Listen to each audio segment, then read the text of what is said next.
Oke, jadi di sini gua tahu banyak banget kalian itu pelajar, mahasiswa ya. Jadi banyak yang nanya gua. Kalau jadi pelajar ya gimana caranya gue bisa dapetin 100 juta pertama. Jadi di video ini gua akan bahas secara detail ya.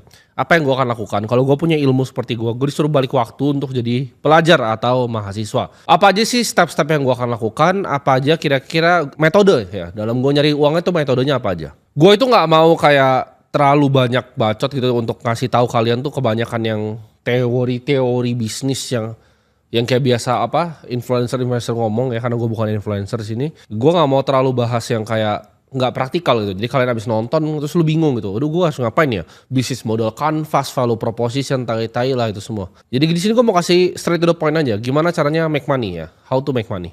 Ada 3 ya cara paling simpel untuk kita bisa mendapatkan uang ya kan. Uang itu adalah value creation. Tapi kalian bingung gimana cara ciptain value ke masyarakat. Nah ada 3 caranya ya. 3 cara. Ini kalau lu pelajar, mahasiswa atau bahkan ya lulus juga bisa belajar dari ini ya. Yang pertama itu adalah jualan produk.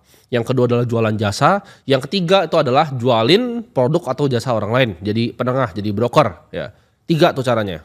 Praktikal, simple, mudah dan easy. Nah yang pertama dan kedua itu disebut sebuah usaha ya. Makanya orang bilang pengusaha ya, karena orang berusaha. Dia mau berusaha untuk menjual ya jasa atau produk yang dia ciptakan. Yang ketiga tadi itu disebut dengan broker atau jualin jasa atau produk orang lain. Sebelum gue jelasin bagaimana caranya ya, step-stepnya, gue mau jelasin yang paling sederhana dulu ya. Apa sih tiga-tiganya ini ya? Contohnya seperti apa? Jualan produk sederhana ya, lu jualan baju nih ya, jualan baju, lu jual ke orang dapat value-nya, orang beli baju lu, sederhana ya. Jasa, lu soalnya lu orang videographer, lu wedding orang ya, wedding orang lu bantuin video, atau lu fotografer lu jualin jasa lu untuk fotografi. Atau lu misalnya bisa lu jago bikin konten di TikTok gitu.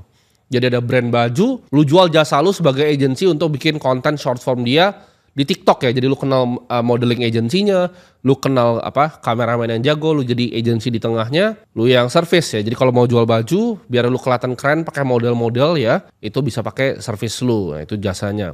Dan yang ketiga itu produk orang lain ya. Jadi contoh misalnya affiliate marketing ya. Misal lu jadi affiliate nih, lu jadi misal lu cewek ya, lu influencer cewek, lu bikin konten di TikTok, lu jualin misalnya affiliate-nya di Shopee atau affiliate-nya di Tokopedia. Itu contoh affiliate dari barang orang lain yang udah ada. Nah yang paling gampang menurut gue tuh yang ketiga ya. Kenapa? Karena 1 dan 2 lu mesti ngerti bisnis secara holistik ya. Dimana lu harus tahu misalnya kalau lu deliver sebuah jasa itu nggak boleh main-main. Lu deliver sebuah produk itu nggak boleh jelek. Kalau bajunya jelek ya orang nggak datang lagi. Kalau lu nggak QC dengan benar, perlu bilang pabriknya bener kok, gue kasih briefingnya, tapi nyatanya sampai ke end consumer bajunya jelek, ya orang nggak beli lagi baju lu. Ya, jadi ada siklusnya itu yang lu harus pelajarin dan itu lebih kompleks. Makanya gue selalu bilang orang, make money pertama paling gampang tuh nomor 3. Nah ini kesalahan yang gue lakukan sebenarnya. Jadi 3 itu paling gampang, kedua baru ke 1. 1 tuh product is the hardest thing there is ya. Produk itu sulit ya. Kalau produk lu fucked up, itu orang gak akan beli ya. Orang akan timbul yang namanya bad word of mouth. Contohnya misalnya ini gue beli baju ini, perusahaannya teman gue, Livaf namanya. Gue beli baju ini di dia, kalau sampai bajunya jelek ya gue gak bakal beli lagi dari dia. Tapi karena bajunya bagus ya gue beli 20 gitu. Menurut gue bagus gitu.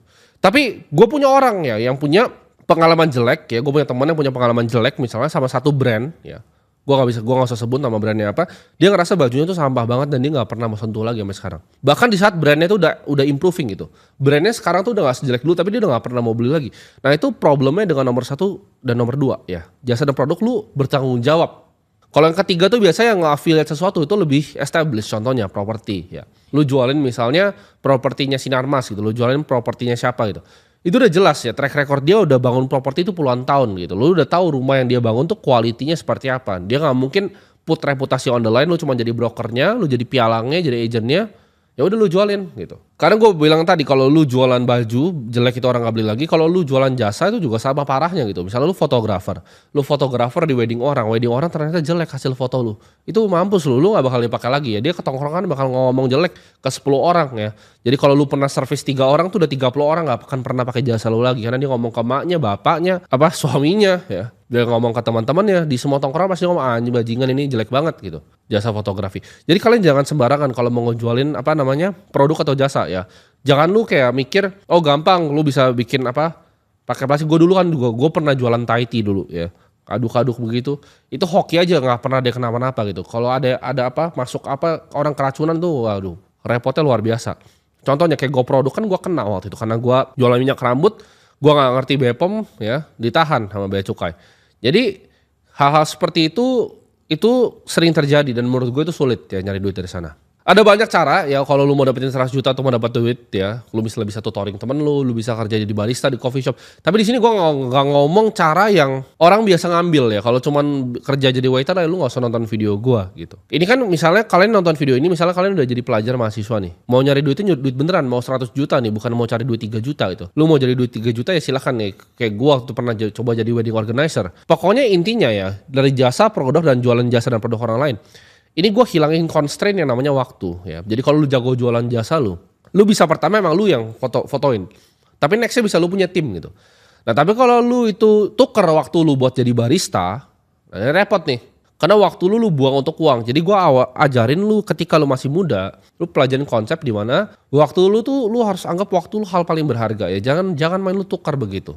Nah dari tiga skill ini titik beratnya sebenarnya kalau mau bikin duit fast quick money ya. Gue nggak bilang gampang ya. Gue nggak bilang gampang tapi gue bilang uangnya lebih cepat dibanding lu coba jadi barista nabung setahun ya kan gaji 3 juta. Cuman berapa itu lu kumpulin 30 juta lebih dikit dipotong-potong ongkos lu bolak-balik ya. Itu nggak.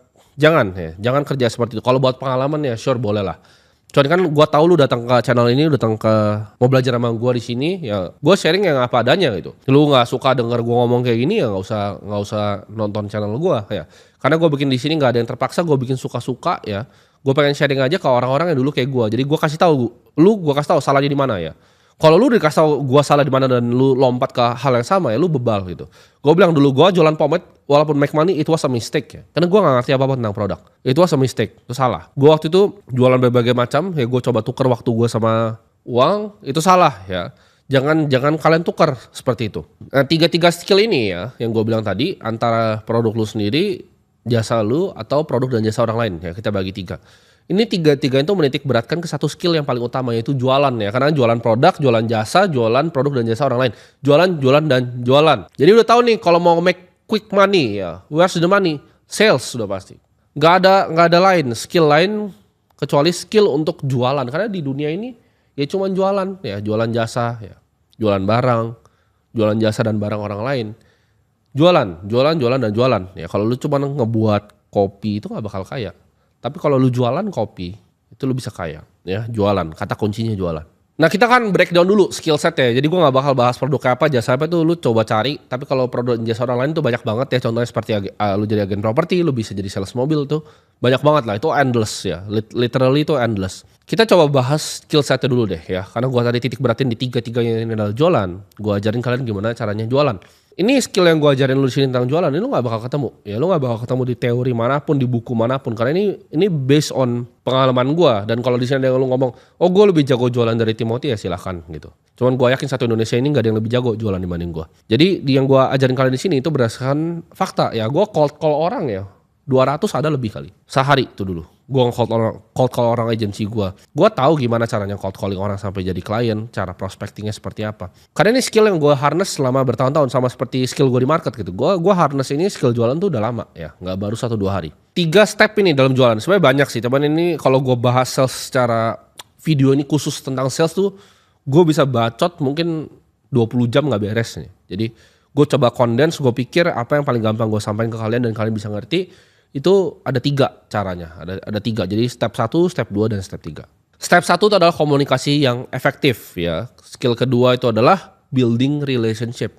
Apa hubungannya yang building relationship sama menjualan? Ntar gue kasih tahu. Dan yang ketiga adalah skill problem solving di dalam sales ini sendiri. Jadi 3 ya, komunikasi efektif dulu ya, building relationship. Habis itu kalian bisa problem solving. Komunikasi itu penting karena produk lu ya, lu jadi software engineer nomor 1 di dunia, lu bisa bikin enterprise resource planning paling bagus. Tapi kalau lu nggak bisa jualan dan lu nggak bisa berkomunikasi secara efektif, lu punya produk tuh apa ke masyarakat, ya orang nggak akan peduli sama ERP lu gitu. Ya itu ERP software by the way. Lu harus bisa jadi pendengar yang handal ya. Kalau lu lihat ya contohnya misalnya sales di mall ya, sales paling sederhana misal di mall tuh ada sales gym lu tahu, dia langsung kayak, selamat siang kamu. Itu udah pasti orang ya apa sih lu itu. Ya, makanya mereka cuma bisa jadi sales gym, gak pernah bisa naik level. Karena mereka gak paham gitu, fundamental pertamanya ya. Lu untuk jadi sales yang jago, itu lu bukan jadi yang paling jago bacot, tapi lu paling jago mendengar. Komunikasi yang efektif itu bukan tentang apa yang lu omongin, tapi apa yang lu dengar dan lu pakai informasi yang mereka kasih ke lu sebagai senjata ke mereka. Nah, ini rahasianya nih. Ini gak akan ada yang sampai level di sini sales ya. Karena mereka nggak pernah kayak gitu, mereka nggak pernah 200 sehari cold callingnya. Mereka nggak do the reps.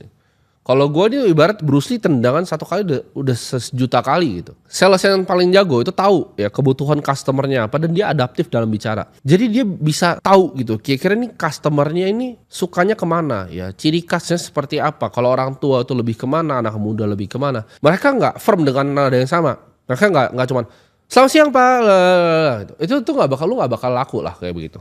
Ya, itu lu sok-sok jadi sales yang orang semua benci gitu. Sales yang jago tuh dia dengerin, oh kalau keluh kesah customernya apa, dia beneran ada problem nggak dan dia nggak maksa ya. Dia bukan maksa cuman WhatsAppin aja nih rumah. Ada kebutuhannya nggak customernya sebelum dia tawarin. Lu harus bisa pasang topeng ya, kura-kura ninja, ya bunglon. Gitu. Jadi ketika lu udah pasang topengnya, lu tahu gitu loh, lu kayak bunglon, siap untuk berubah. Dia ngomong apa, lu pakai kata-katanya untuk balikin ke dia. Ya. Dia ngomong apa, pakai kata-katanya. Itu kayak kungfu gitu. Tapi pertama untuk lu bisa tahu dia maunya apa, ya lu harus bisa mendengar. Karena Buffett bilang skill utama dia ya. Contoh, Buffett itu apakah seorang sales? Seorang sales ya. Salesnya apa? Kan dia investor. Kalian jangan salah, dia tuh dapat uang paling besar tuh dari kalian beliin sahamnya. Kalian sih nggak ada yang mungkin mampu beli sahamnya ya sini ya. Karena 3 miliar lebih. Tapi ya in case kalian yang mampu ya gue ngomong, Buffett itu jualan setiap tahun sahamnya dia. Saham dia tuh nggak pernah bagi dividen. Dia bikin annual meeting sama Charlie Munger yang sekarang udah nggak ada. Dia jualan di situ tentang performa perusahaannya. Itu form of effective communication ya. Kalau kalian lihat direktur-direktur misalnya Bank BCA itu dia punya investor relationnya, mereka bikin RUPS, itu semua effective communication untuk jualin saham perusahaannya. Ya, semua orang di dunia itu sales yang paling kaya. Gua kasih tau lo. Ya, Steve Jobs itu sales yang paling jago.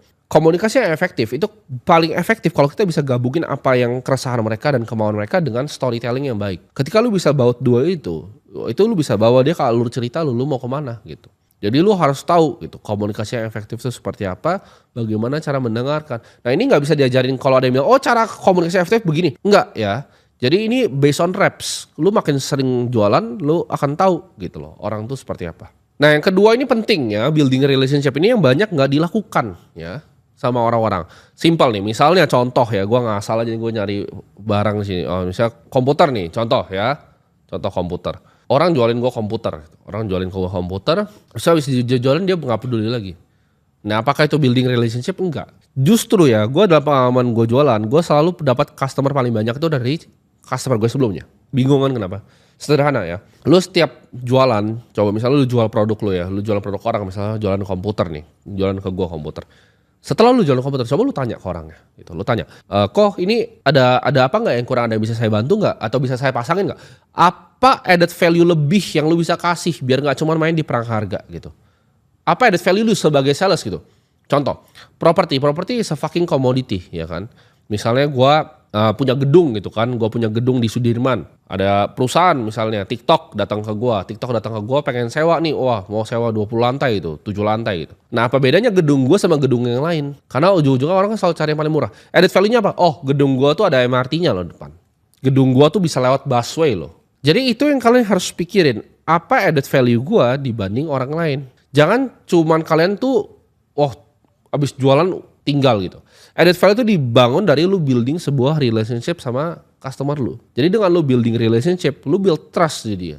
Lu bisa tanya setelah itu, kok mungkin ada nggak teman koko yang butuh komputer lagi yang kayak gini? Oh ada tuh, ada si James tuh, si James kayaknya butuh komputer buat kantornya 20 PC. Nah lu dapat customer lagi kan dengan begitu. Sedangkan kalau lu jualan, terus lu nggak build relationship ya jadi tai juga. Habis lu service misalnya